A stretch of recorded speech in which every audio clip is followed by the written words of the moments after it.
আজকে তো আমাদের বাড়িতে পুঁটি মাছ আসেনি। এই পুঁটি মাছ এলে কোথা থেকে? লতিকাদের বাড়িতে আর কাজের মেয়েটা আসেনি, ওগুলো কাটতে দিয়ে গেছে।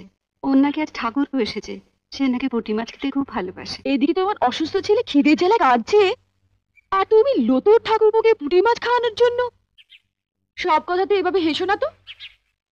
ওঠো ওঠো বলছি।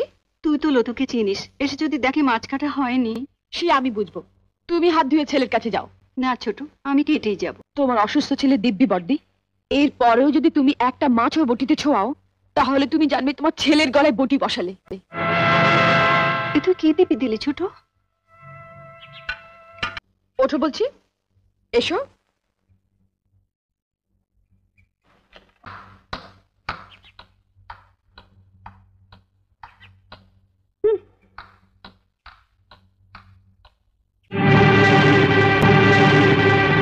বড় বৌদি, বড় বৌদি, ও বড় বৌদি।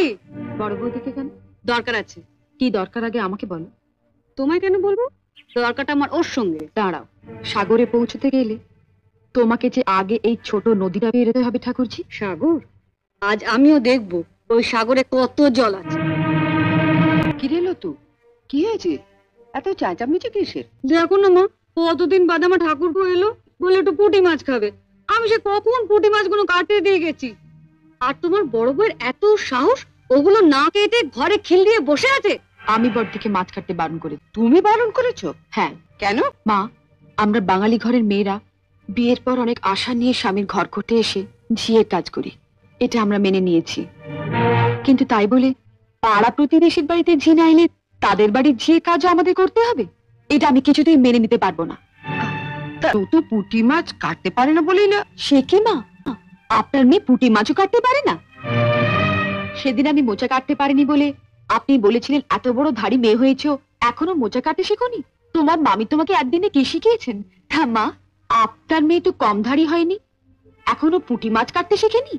আপনি কি শুধু ওকে কলাবাজি করতেই শিখিয়েছিলেন? শুনলে মা, শুনলে? ঠাকুরপুকে যখন পুঁটি মাছ খাওয়ানোর এতই শখ, তখন মার কাছ থেকে পুঁটি মাছ কাটাটা শিখে নিলেই পারো।